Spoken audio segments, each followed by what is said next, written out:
Bing, siya ang Unggoy Paruhingog. So, siya yung ginawang chairman ng military na maging Cotabaligay against sa mga civiles.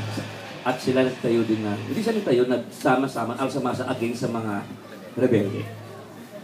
Tapos si Miss Mariel, siya yung talagang asawa.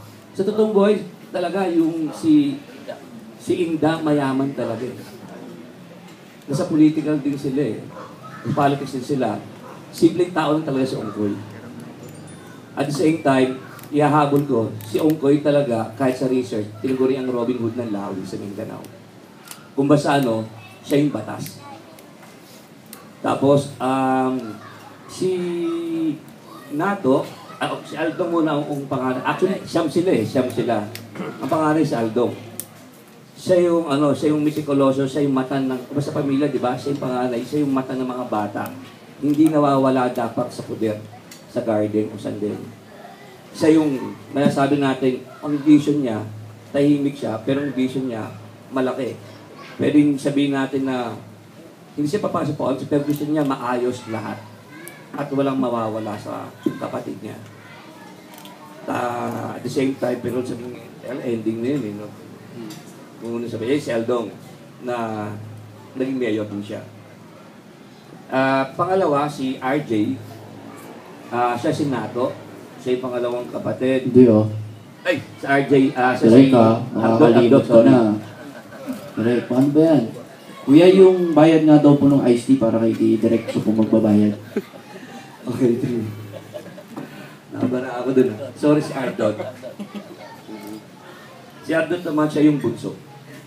Siya yung talagang mapaglaro, katulad ng pagkatao niya sa mga aktor. Natuwa naman kasi ako, si Ardot kasi, siya yung talagang nakatutok sa mga kapatid, lalo na kay Nato. So, kung basta siya yung taga-salon ng mga kwento yata o kasabwat sa mga kalokohan ni Nato. Pinakita namin yung bata pa sila. Tapos, si Nato, siya yung pangalawang kapatid na sobrang magkasundo yung dalawa, pero siya naging napasok din sa at the same time, napasok din sila sa politika. So, last time, wala. So, yung pa lang po. Tapos si Kylie naman kasi, siya yung DPA ng government, siya yung depenetration agent na from government na ipinasok sa rebelde para malaman yung mga ikutan sa loob ng rebelde para conspiracy ba na against sa mga rebelde at saka sa special force ng rebelde na Sparrow Unit.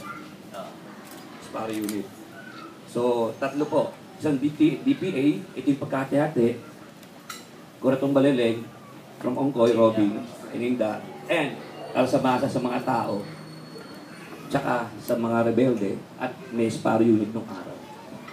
So, yun po.